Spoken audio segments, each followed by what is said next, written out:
My £8 and 50 pence revenge on my cheating, thieving ex. When I was at uni, I started dating this guy. At first, he was wonderful. Dedicated to his studies, fun to be around, attentive, and always surprising me with things, working hard at his job, etc. Then, bit by bit, things unraveled. He started skipping classes, then he barely bothered to go at all.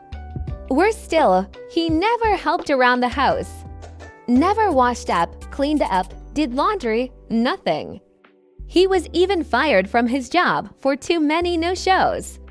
All he wanted to do was sit at home and play Xbox or browse the message boards and forums. This was in the days before social media, when dinosaurs roamed the earth. This left me having to pick up extra shifts, sometimes double and triple shifts, all while going to class and studying. I later learned that this was a pattern for him. He'd be really dedicated to whatever he set his heart on, but then get bored and fall back into old bad habits. Then he'd find a new passion and rinse and repeat. I knew I should have ended the relationship much sooner, but I held out hope that he would snap out of it, that maybe it was just exam stress getting to him. I desperately wanted things to go back to how they were.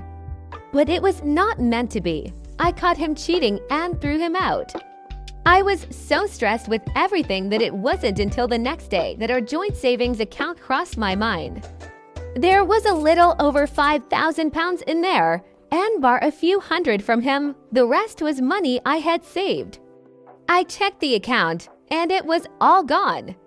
My ex had cleaned out the account and moved into a new flat with his side chick. I called the bank. There was nothing they could do. He was authorized on the account. I contacted the police. They told me there was nothing they could do since it was a joint account, so nothing criminal had happened. They suggested taking it to civil court, but said I'd probably spend more money than I got back in legal fees, so it likely wasn't worth it. My ex had stolen £5,000 and there was nothing I could do about it. I felt like such an idiot. I got even angrier when I saw his posts on various forums boasting about his new game consoles, new games, new TVs, and gadgets. All bought with my money. I'm not usually a vengeful person. Petty on occasion, sure, but I've never wanted to exact revenge as much as I did right then. And I knew just how to do it. While I was a student, I temped every summer to help pay for my studies. One such job had been for a debt collection agency. The work was as shitty as you can imagine, but it paid really well, and it was only for a few months. My ex had been dodging debt for many years, and he was very proud of that fact. He was also proud of the fact that his debt was close to being statute barred and he hadn't paid a penny. For those of you who don't know, in the UK, creditors have about 6 years to collect a debt, and then it becomes statute barred. That means the money is still owed, but creditors have no legal way to enforce payment, such as using bailiffs. My ex was a few months away from reaching statute barred status. However, what a lot of people don't know is that making a payment on that debt resets the clock. If you pay any amount, then that 6 years starts from scratch.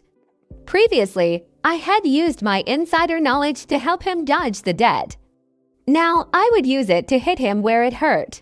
By the end of our relationship, I was handling everything, including his debts. I had the paperwork, so I knew who he owed and how much. I called his creditors up. I was honest and said I was a friend calling to make a payment on his behalf. I didn't pretend to be him because that would be a big legal no-no. They weren't allowed to disclose any details, but they were able to take payment. I paid the minimum I could on each debt, about £1 on most, but one had a minimum payment of £1 and 50 pence. It was the best £8 and 50 pence I have ever spent. I also made sure to give them his new address and contact details, as well as his parents' address. Having worked in the biz, I knew they wouldn't change the address since I wasn't the account holder, but they would note it. They had various systems where they could search for his name against that address and see if anything came up. If they got a hit, they'd change the address. The trap was set. All I had to do was wait. A few months rolled by. Then it happened. His posts on the forums went from boasting about his new gaming PC to panic about a court date. He called me and begged for advice. I told him to F off. Seeing I wouldn't help, he asked for advice in the forums.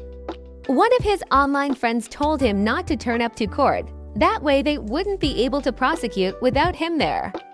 It was terrible advice that was 100% untrue. In fact, not showing up is one of the worst things you can do, especially in civil court. This was getting better and better.